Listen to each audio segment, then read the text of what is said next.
नमस्कार. श्री निसर्गदत्त महाराज एक चिंतन संकलन. श्री निसर्गदत्त महाराज एक चिंतन संकलन भाग 103.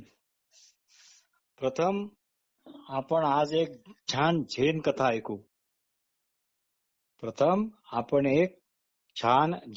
ऐकू.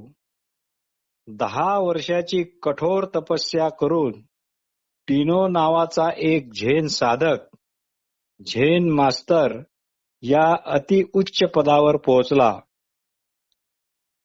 एक दिवस खूप पाऊस कोसळत होता.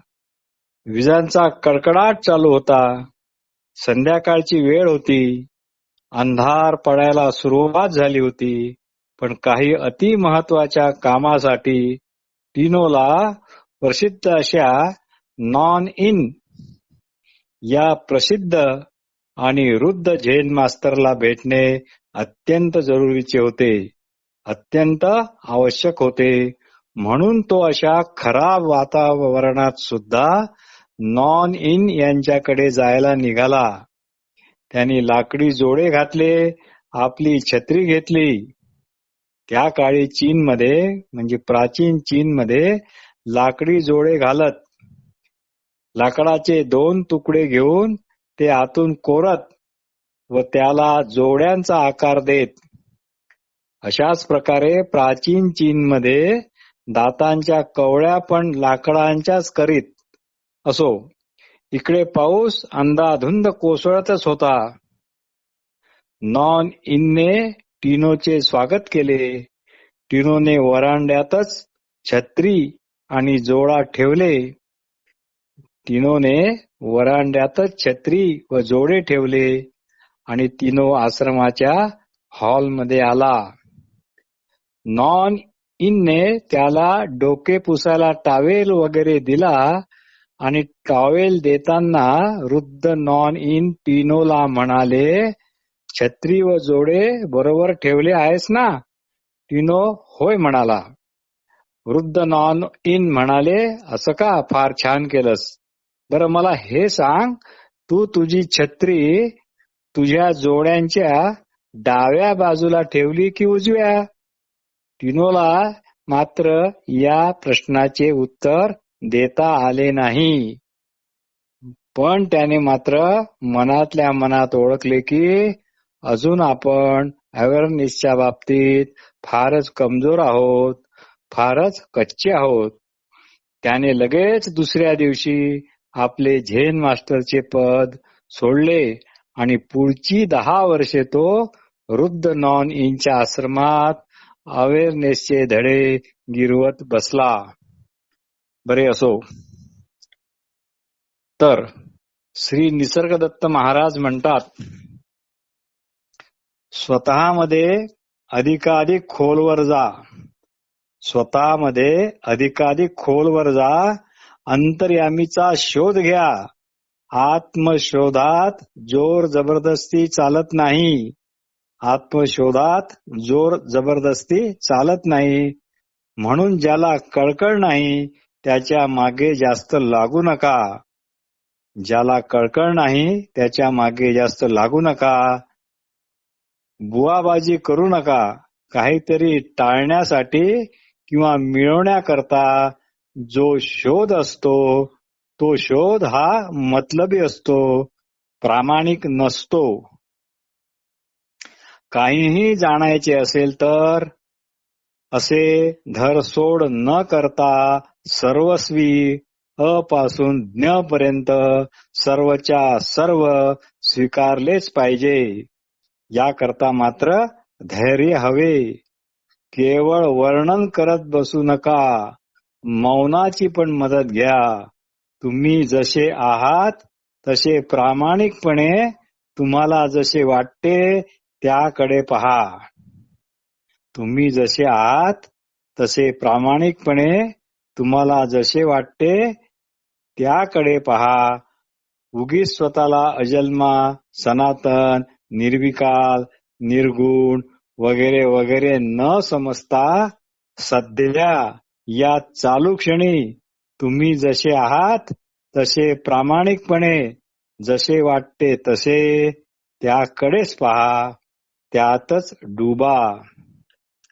स्वतःचे नुसते वर्णन करत नका बसू किंवा ग्रंथातील स्वतःच्या आत्मस्वरूपाचे किंवा ब्रह्माचे जे वर्णन आहे ते फक्त वाचत नका बसू.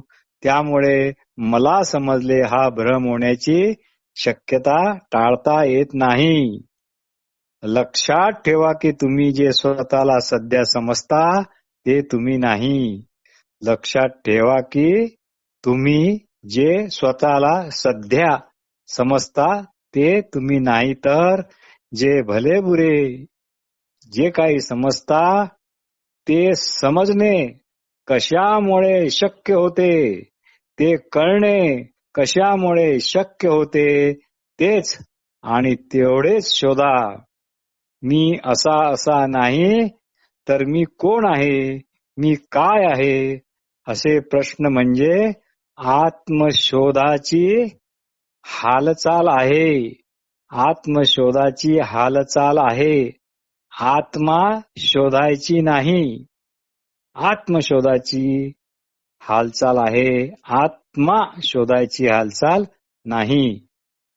ही अशी आत्मशोधाची धडपड चालू आहे, ते मोकळे मोकळे होण्याकरता. यापेक्षा प्रभावी असे अन्य साधन नाही. श्री रमण महर्षी म्हणतात, तुमच्या आवडीप्रमाणे तुम्ही पूजा अर्चा, आरती, भजने, कीर्तने, जप तप, दान धर्म, योग हठयोग, वेदांताभास काहीही करा, काहीही करा, काहीही मनाई नाही, काहीही विरोध नाही. फक्त हे कोण करते याचे समाधानकारक उत्तर मात्र शोधा. खरा स्व आपल्या अत्युत्तम शून्यतेत आणि पूर्णत्वेत उदय पावेपर्यंत तुम्ही जे नाही त्याचा निर्धाराने आविष्कार, जे नाही त्याचा निर्धाराने अस्वीकार करत राहा, त्याला नकार देत राहा. चांगल्या घटना वाईट घटना असा भेद करू नका. चांगल्याचे वाईट आणि वाईटाचे चांगले व्हायला काहीच वेळ लागत नाही, हे लक्षात ठेवा. निग्रही आणि दडपणयुक्त असा जीवनक्रम कधीही स्वीकारू नका. मोकळे मोकळे आणि शिथिल राहा. हे असे शिथिल होणे हे केवळ आणि केवळ योग्य समजामुळेच होते. कोणत्याही निश्चयाने किंवा दृढ निश्चयाने हे होत नाही. कारण आपल्याला दृढ निश्चयाचे खूपच कौतुक ऐकवल्या गेले आहे. तर निश्चय हा नेहमी भविष्य काळात काही होण्याकरताच केला जातो. त्यामुळे चालू क्षणात आपल्याला राहता येत नाही. वस्तुतः चालू क्षणातच खरे जीवन नृत्य करत आहे. समजदार मन हे इच्छापासून, निश्चयापासून, किंबहुना दृढ निश्चयापासून, भीतीपासून, ताणतणावापासून, हर्ष विषादापासून, सुखदुःखापासून सदैव मुक्त असते. तुम्हाला इच्छा झाली कोणतीही असो, ती दडपू नका, ती समजावून घ्या. तुम्हाला भीती वाटली, पलायन करू नका, ड्रग घेऊ नका, फुटबॉलची मॅच पाहू नका, शहामृगासारखे वाळूत डोके खुपसून राहू नका. इच्छेशी आणि भीतीशी चिटकून राहा. रिमेन विथ व्हॉट इज असे जे कृष्णमूर्ती म्हणतात ते हेच ते चिटकून राहणे. मूलभूत बदल तुमच्यात करून टाकते. तुम्हाला याशिवाय बदल करताच येत नाही. फक्त या प्रश्नाची मी कोण आहे याची पूर्ण जाणीव ठेवा. मुळापासून तपासा, सर्व बाजूनी तपासा. आतापर्यंत नसेल शोध घेतला तर काही हरकत नाही. आता घ्या. यापेक्षा जास्त आपण काहीही करू शकत नाही. यापेक्षा जास्त आपण काहीही करू शकत नाही. आपल्या शुद्ध असणेपणा व्यतिरिक्त काहीही परिपूर्ण नाही. काहीही परिपूर्ण नाही. माझे शरीर हे वैश्विक आहे. माझे शरीर हे वैश्विक आहे. ते वैयक्तिक नाही. अर्थात हे प्रथम दर्शनी पचायला जड आहे. वैयक्तिकपणालाच अहंकार म्हणतात. वैयक्तिकपणालाच अहंकार म्हणतात. वैयक्तिकपणा जेव्हा व्यक्तित्वहीन राहून फक्त केवळ व्यक्त असतो तेव्हा तो वैयक्तिक सुखदुःख स्वरूपाचा नसतो. हर्ष विषादाला कारण असणारा नसतो. ताणतणाव आणणारा नसतो. तो फक्त आणि फक्त व्यक्त असतो. काही लोक विचारतात, स्वसाक्षात्काराचा उपयोग काय? काही लोक विचारतात, स्वसाक्षात्काराचा उपयोग काय? याचे काय उत्तर असेल बरे? श्री निसर्गदत्त महाराज म्हणतात, तुम्ही डॉक्टरकडे का जाता? तुम्ही डॉक्टरकडे का जाता? डॉक्टर तुम्हाला औषध देतो की तुमच्या वेदनेला औषध देतो? डॉक्टर तुम्हाला औषध देतो की तुमच्या वेदनेला औषध देतो? आराम कुणाला मिळतो? वेदना मुक्ती कुणाची होते? वेदनेची होते की तुमची होती? वेदनेची होते का तुमची होते? स्वसाक्षात्काराचा काय उपयोग होतो हे आता आलं ना आपल्या लक्षात? आकाश आजारी आहे असे तुम्ही म्हणू शकता काय? आकाश आजारी आहे असे तुम्ही म्हणू शकता काय? सामान्य माणसाला वैयक्तिक चिंता काळज्या असतात. धोके, शक्यता यांचा तो हिशोब करत असतो. ज्ञानी म्हणतो जे व्हायचे ते होईल. ज्ञानी म्हणतो जे व्हायचे ते होईल. होऊन होऊन काय होईल? होऊन होऊन काय होईल? जहा नाश वहा सत्यानाश. जहा नाश वहा सत्यानाश. अर्थात हे ज्याला मनापासून वाटते तोच ज्ञानी. नाहीतर आपल्यासारखाच मातीच्या पायाचा जरा पाणी लागताच संपूर्ण शरीर बघता बघता खाली कोसळते. या अशा स्वीकाराच्या भूमिकेत असल्यामुळे ज्ञानी माणसाच्या मर्मस्थानी शांती असते.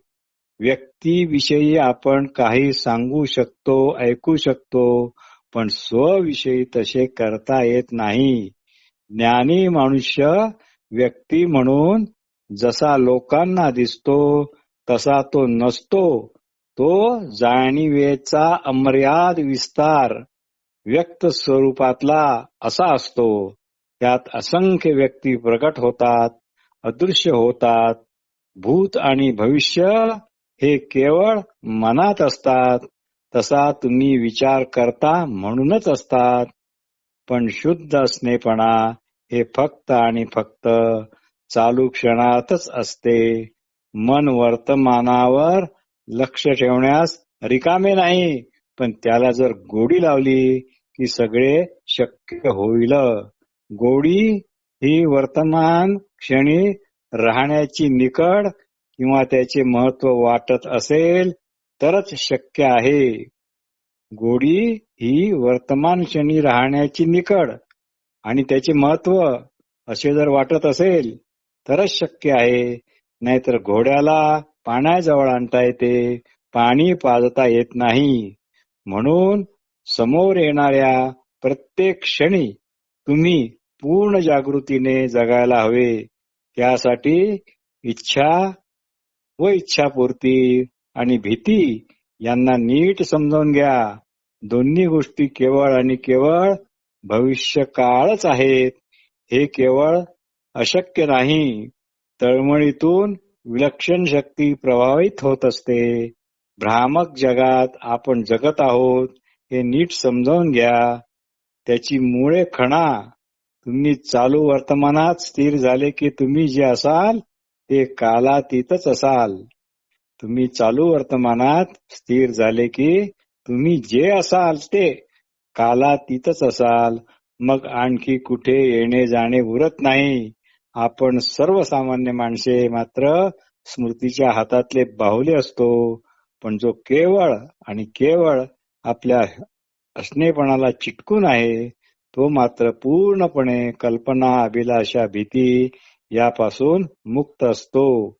तो शरीर मनाशी म्हणजेच कोणत्याही शारीरिक किंवा मानसिक अवस्थांशी एकरूप असा राहत नाही. तो मुळात जसा असतो तसाच असतो. श्री निसर्गदत्त महाराज म्हणतात, तुम्ही व्यक्ती म्हणून एकाकी आहात. श्री निसर्गदत्त महाराज म्हणतात, तुम्ही व्यक्ती म्हणून एकाकी आहात, पण सत्य स्वरूपात म्हणजे व्यक्त स्वरूपात तुम्ही समग्रतेने आहात. तुम्ही समग्रतेने आहात.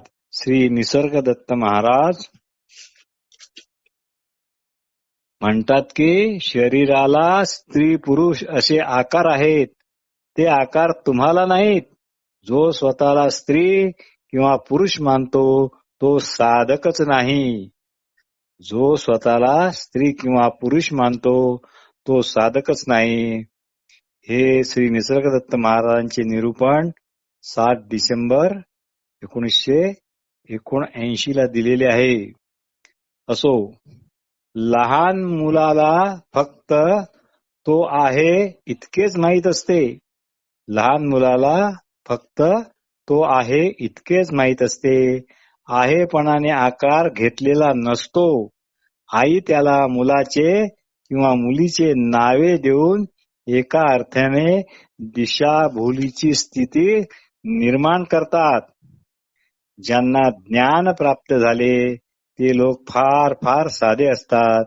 जे काही तुम्ही गृहीत धरता किंवा धरत नाही ते सर्व गाडले जाणार आहे हे त्यांना नक्की माहीत असते.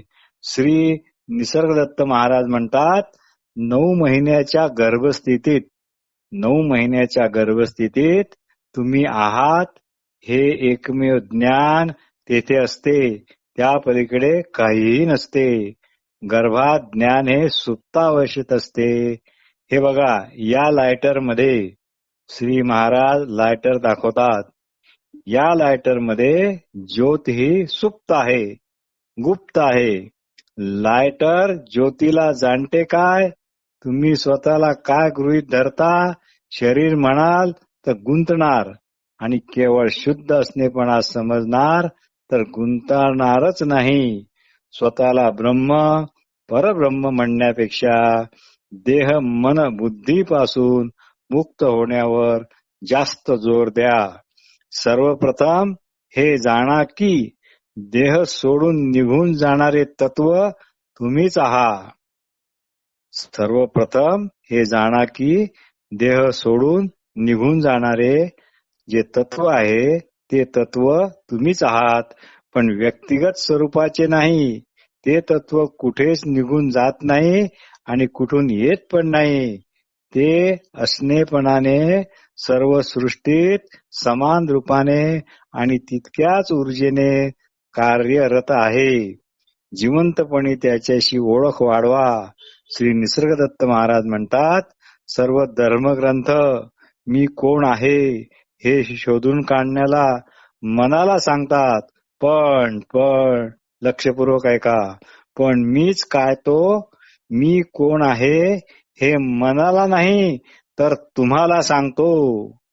हे मनाला नाही तर तुम्हाला सांगतो. हाच आमच्या दोघात मूलभूत फरक आहे. हाच आमच्या दोघात मूलभूत फरक आहे. मायेबद्दल चौकशी करणे हे वांज स्त्रीचे मूल शोधण्यासारखे आहे. पूर्ण आयुष्य संपनेल पण माया सापडणार नाही. एकदा श्री निसर्गदत्त महाराज म्हणाले की मी गेल्यानंतर म्हणजे माझ्या मृत्यूनंतर जे लोक मला भेटले त्यांना जे मला भेटले नाहीत ते त्या भेटलेल्यांना विचारतात, खरोखर तुम्ही अशा माणसाला भेटला जो एक कोहिनूर हिरा आहे, जो एक कोहिनूर हिरा आहे. नमस्कार.